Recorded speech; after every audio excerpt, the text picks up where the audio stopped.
तो नमस्कार दोस्तों, मेरा नाम है प्रशांत शर्मा और आज हम एनालाइज करेंगे इंडियन ओवरसीज़ बैंक को।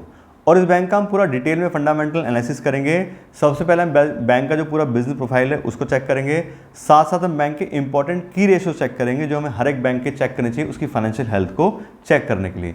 उसके साथ साथ बैंक के पिछले 5 साल का पूरा फाइनेंशियल रिकॉर्ड भी चेक करेंगे जिससे बैंक के बारे में हमें डिटेल नॉलेज मिल सके और हम एक हेल्प ले सकें अपने इन्वेस्टमेंट डिसीजन में कि अगर हम अपना पैसा इस बैंक में इन्वेस्ट करना चाह रहे हैं तो बैंक कैसा है, कैसा उसका प्रोफाइल है, कैसे उसके फाइनेंशियल है, और साथ साथ और ऑलरेडी हमने अपना पैसा इन्वेस्ट किया है तो आज के बैंक का क्या सिस्टम चल रहा है, क्या उसके रेवेन्यू, क्या उसके प्रॉफिट्स और सारे रेशो चल रहे हैं, वो सारी चीज़ें हम जान सकें।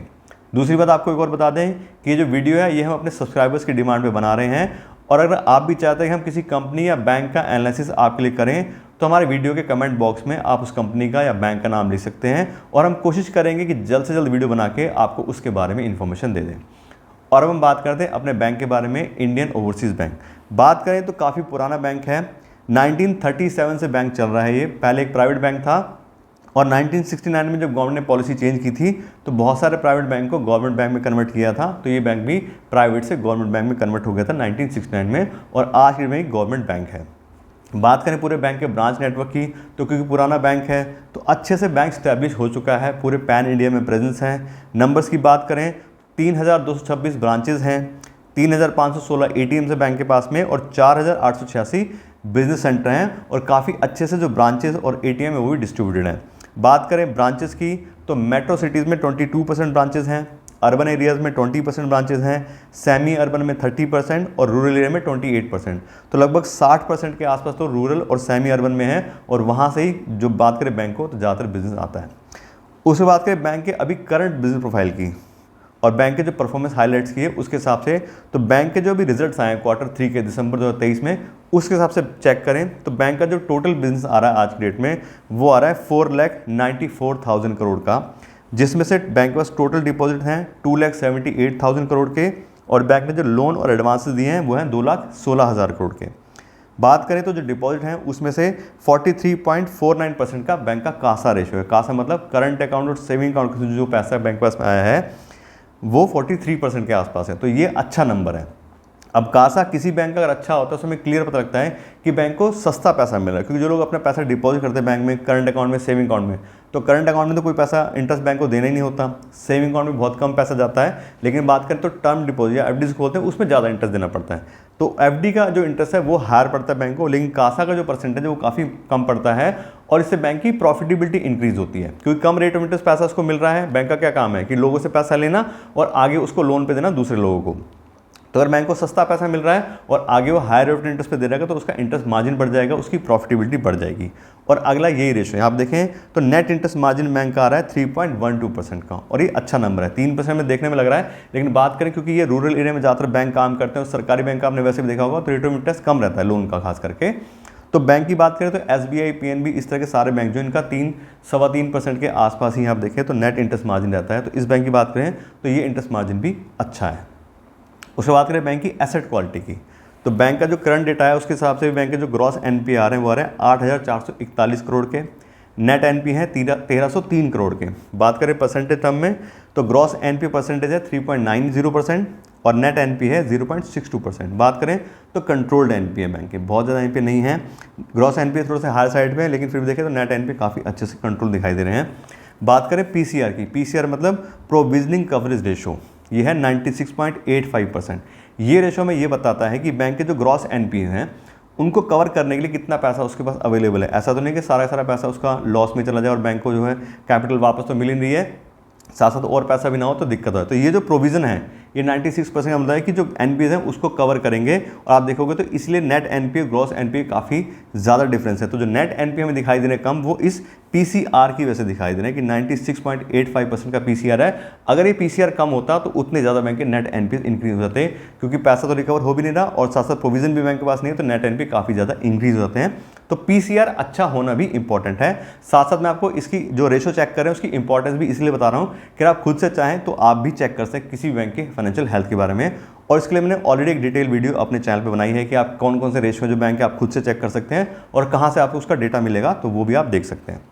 उसके बात करें यहाँ पे बैंक की कैपिटल के बारे में, तो CRAR यानी कि कैपिटल रिस्क, और उसके बाद में CAR इसको बोलते हैं हम कैपिटल एडिक्वेसी रेशो, तो दोनों एक ही बात होती है। इसका अभी जो आ रहा है 16.8%, ये भी काफ़ी अच्छा है। कैपिटल एडिक्वेसी से अच्छा होने से क्या मतलब है कि अगर बैंक के कोई लॉसेस वगैरह होंगे तो उसको हैंडल कर लेगा, बैंक के पास पैसा काफ़ी अच्छे से अवेलेबल है, और साथ साथ अगर वो लोन देके अपने बिजनेस को इंक्रीज करना चाह रहा है तो वो भी कर सकता है, क्योंकि उसका बैंक के पास पैसा अवेलेबल है, दोनों चीज़ों में उसके काम वो पैसा आ सकता है। तो ये नंबर भी काफ़ी अच्छा है बैंक का। उसके बात करें रिटर्न ऑन एसेट्स की, ये भी बैंक की आ रही है 0.86%। ये एवरेज थी, बहुत ज़्यादा अच्छी नहीं है, क्योंकि जैसे हम पहले बात की थी, बैंक बहुत ज़्यादा रेट ऑफ इंटरेस्ट पे ये लोन नहीं देते हैं और कॉर्पोरेट लोन वगैरह ज़्यादा करते हैं, तो उसमें भी मार्जिन कम रहता है, तो इसलिए 1% या उससे ज़्यादा तो काफ़ी अच्छी माना जाता है बैंक का रिटर्न ऑन एसेट। इसका 0.86% आया तो ठीक ठाक है, बहुत ज़्यादा अच्छी एक तरीके से नहीं है। उसके बाद करें रिटर्न ऑन इक्विटी की, तो रिटर्न ऑन इक्विटी काफ़ी अच्छा है बैंक का 17.7% का, मतलब बैंक जो के साथ जो लोग इन्वेस्ट करें अपना पैसा एज एन इक्विटी, उसके पैसे के ऊपर काफ़ी अच्छे से बैंक रिटर्न जनरेट कर रहा है, ये हमें ये नंबर क्लियरली बता रहे हैं। और अब हम देखते हैं बैंक के जो बिजनेस पोर्टफोलियो उसका पूरा डिस्ट्रीब्यूशन। जैसे हमने बात की थी, बैंक के पास में अभी आज के डेट में 4,94,000 करोड़ का बिजनेस है, तो उसमें कहाँ कहाँ से वो बिजनेस को आ रहा है, तो सेविंग बैंक के थ्रू 20% बिजनेस आता है बैंक को, करंट अकाउंट से 4%, टर्म डिपॉजिट 32% और एडवांस जो बैंक ने दिए वो 44%, तो इसको मिला के बैंक का जो 100% प्रोफाइल बनता है। अब मेन बात क्या है, जो बैंक के एडवांसेस बैंक दिए 44%, इसको हमें चेक करना बहुत इंपॉर्टेंट होता है किसी भी बैंक के लिए कि वो डाइवर्सिफाइड है नहीं है। ऐसा नहीं कि एक ही सेक्टर में कॉर्पोरेट में ज़्यादा लोन दिए, एग्रीकल्चर में ज़्यादा लोन दिए, और अगर वहाँ कोई प्रॉब्लम आ जाए तो बैंक के NPS बहुत ज़्यादा इंक्रीज हो सकते हैं। जैसे बात करें इसी बैंक की, तो 2015 में इसके ग्रॉस NPA 10% के आसपास पहुंच गए थे और बहुत ज़्यादा बैंक को प्रॉब्लम हो गई थी, और 2015 से लेकर 2020 तक 5 साल ये बैंक लॉस में रहा है, हर साल लगातार। 2021 से वापस से ये प्रॉफिटेबिलिटी में आया है। उस समय प्रॉब्लम क्या हुई थी, बैंक ने कॉर्पोरेट लोन दे रखे थे, उस कॉर्पोरेट लोन का जो परसेंटेज था 40% उसमें से NPA हो गए थे, तो बहुत ज़्यादा पैसा बैंक का लॉस में चला गया था, रिकवरी हो नहीं रही थी, उतने रिजर्व भी नहीं थे, तो 5 साल लगातार बैंक को लॉस झेलना पड़ा है। और फिर RBI बीच में आया, उन्होंने इसको PCA के अंडर डाला। PCA होता है प्रॉम्प्ट करेक्टिव एक्शन, कि आप करेक्टिव एक्शंस लो जिससे आपके NPS कम हो। उसमें कि तो बैंक में अगर अपने एक्सपोजर ज़्यादा रखा है किस सेक्टर में तो वो कम करो, अपनी रिकवरी बढ़ाओ, उसके लिए ड्राइव चढ़ाओ कि लोगों से ज़्यादा पैसा रिकवर करो, और जैसे भी हो सके उसको कंट्रोल करो, अदरवाइज बैंक ही करप्ट हो जाएगा, बैंक करप्ट हो जाएगा खुद ही बैंक, अगर ज़्यादा NPA हो तो। इसलिए किसी बैंक का जो प्रोफाइल है उसमें एडवांसेस का जो डिस्ट्रीब्यूशन है वो बहुत इंपॉर्टेंट रोल प्ले करता है, ये वेल डाइवर्सिफाइड होने ही चाहिए। और यहाँ देखें तो आज की डेट में बैंक का सब ठीक चल रहा है, रिटेल में 24%, एग्रीकल्चर में 25%, MSME 20% और कॉर्पोरेट अदर में 31%, तो एक तरह से अच्छे से डाइवर्सिफाइड है। तो किसी एक सेक्टर में अगर थोड़ा कुछ होगा भी तो वो है कि 20-25% का ऐसा उसमें लगा है, तो बहुत ज़्यादा इफेक्ट उसके ऊपर पूरे बिजनेस के ऊपर बैंक के नहीं आएगा। इसके अलावा चेक करते हैं बैंक का शेयर होल्डिंग पैटर्न, तो यहाँ आप देखोगे तो 96.38% का जो शेयर स्टेक है वो गवर्नमेंट ऑफ इंडिया के पास में, major stake government of India के पास में है, बाकी सबके पास 1%, 2%, इस तरह से इंस्टीट्यूशन के पास 1%, इंडिविजुअल के पास 2%, सारा का सारा जो पैसा है वो बैंक का लगा हुआ है, सॉरी गवर्नमेंट का लगा है। क्यों लगा है, पहले ऐसा नहीं था। 2017 के अंदर बैंक के जो शेयर्स हैं वो सिर्फ 77% गवर्नमेंट के पास थे, और अब 2020 में 96% के आसपास हो गया 4 साल में। क्यों हो गया, जैसे बात की थी 2015 से लेकर 2020 तक बैंक काफ़ी ज़्यादा लॉस में था, तो गवर्नमेंट ने अपना पैसा डाला है, काफ़ी चीज़ें करी हैं, तब ये बैंक को अच्छे से वापस रिकवरी मिली है, और अब सारी चीज़ें इसकी ठीक हो गई हैं, इसलिए इतना ज़्यादा स्टेक गवर्नमेंट का हो गया है, अदरवाइज पहले इतना स्टेक नहीं था। तो उस तरह से कुल मिला के आज में करंट प्रोफाइल बैंक का देखें तो सब कुछ ठीक है, कोई ऐसी घबराने वाली बात नहीं है। हम देखा अच्छे से लोन एडवांसेस सब बढ़ चुके हैं, NPA भी कंट्रोल में है, बाकी सब चीज़ें देखें तो जो भी रेशो हमने चेक करें सारे अच्छे हैं, सब बढ़िया हैं। तो आज की बात करें तो काफ़ी अच्छा प्रोफाइल है बैंक का, काफ़ी स्ट्रॉन्ग यहाँ पे दिखाई में दे रहा है। और अभी तक तो हमने बैंक के सारे करंट प्रोफाइल और करंट रेशोज़ को चेक कर लिया। अब हम चेक करते हैं पिछले 5 साल का बैंक का फाइनेंशियल रिकॉर्ड, जिससे हमें और ज़्यादा डिटेल बैंक के बारे में मिल सके। और यहाँ पर देखें पिछले 5 साल का डेटा, तो 2019 में बैंक के पास में जो डिपॉजिट थे वो थे 2,22,000 करोड़ के, जो कि अब 2023 में बढ़ के 2,60,000 करोड़ हो गए हैं, और लगातार हर साल ये इंक्रीज़ हुए हैं। लेकिन बात करें परसेंटेज टर्म में तो पिछले 5 साल में सिर्फ 4% के CAGR से बैंक के डिपॉजिट में ग्रोथ आई है, जो कि बहुत ज़्यादा ग्रोथ नहीं है। ऐसे हम बात करें एडवांसेस की भी, तो 1,32,000 करोड़ के आसपास के 2019 में बैंक ने लोन दिए हुए थे, और अब ये 1,78,000 करोड़ हो गए हैं। इसमें भी देखें तो 5 साल में सिर्फ 8% से ग्रोथ आई है। अब इसका जो मुझे मेन रीज़न लग रहा है वो यही लग रहा है कि पहले ही बैंक काफ़ी ज़्यादा NPA झेल चुका है, तो बहुत ज़्यादा अभी लोन का हुआ एक्सपोजर नहीं लेना चाह रहा है। कॉर्पोरेट में देखें तो उन्होंने उसमें भी थोड़ा कम किया है लोन देना, तो उस हिसाब से अभी बहुत ज़्यादा ग्रोथ पिछले 5 साल में बैंक के जो डिपॉजिट है एडवांसेस में नहीं है। उसका रीज़न मेनली ये है कि बैंक अभी थोड़ा धीरे धीरे करके ही वापस से सारी चीज़ें इंक्रीज़ करना चाह रहा है। उसके बाद करें नेट इंटरेस्ट इनकम की, तो ये काफ़ी अच्छे से बढ़ी है। 5,280 करोड़ पे यहाँ पे देखें तो 2019 में, और 8,255 करोड़ हो गए 2023 में। तो इसमें काफ़ी अच्छी 12% से बैंक के जो नेट इंटरेस्ट इनकम है उसमें ग्रोथ आई है। उसका रीज़न क्या है कि नेट इंटरेस्ट मार्जिन बैंक का काफ़ी अच्छे से इंक्रीज़ हुआ है।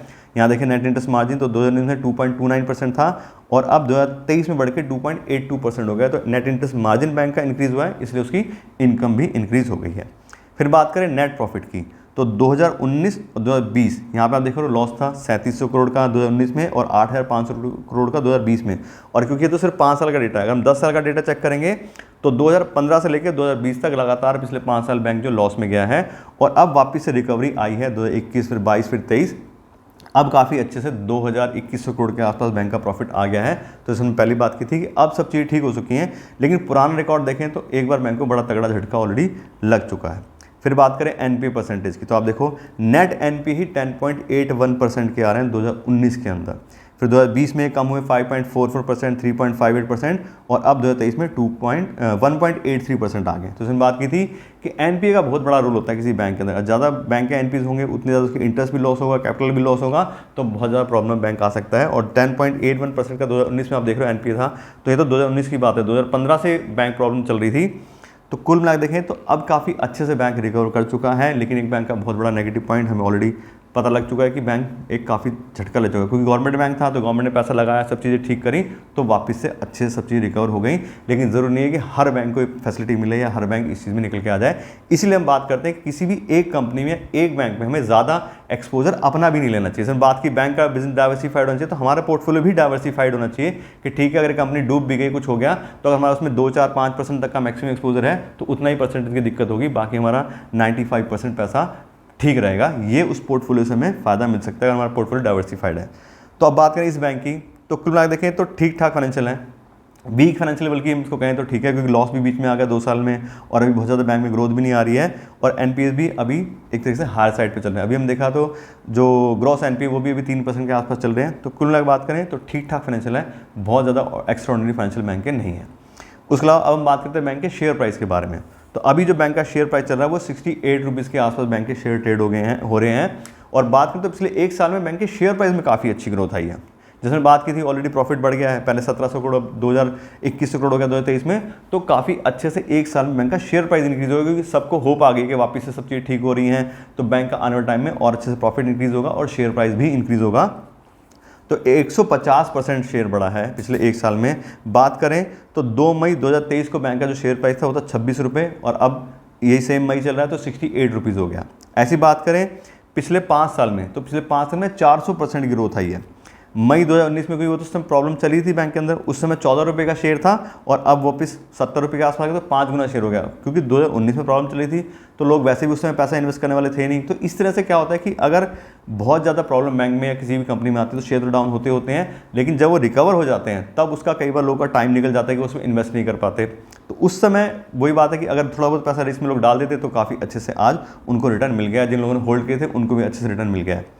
तो उस तरह से अगर बात करें अपना इन्वेस्टमेंट डिसीजन, तो अगर आपने ऑलरेडी पैसा इन्वेस्ट किया हुआ है तो आप देख रहे हो सब चीज़ें ठीक हो गई हैं, तो मेरे हिसाब से इन्वेस्टेड रहना चाहिए, कोई ऐसी दिक्कत वाली बात नहीं है। हाँ, अगर आप नया पैसा आप इन्वेस्ट करना चाह रहे हो तो उसमें वही है कि थोड़ा बहुत एक्सपोजर आप ले सकते हो, क्योंकि प्राइस भी एक तो काफ़ी हाई हो गया है, तो महंगे शेयर खरीदना वैसे भी ठीक नहीं है।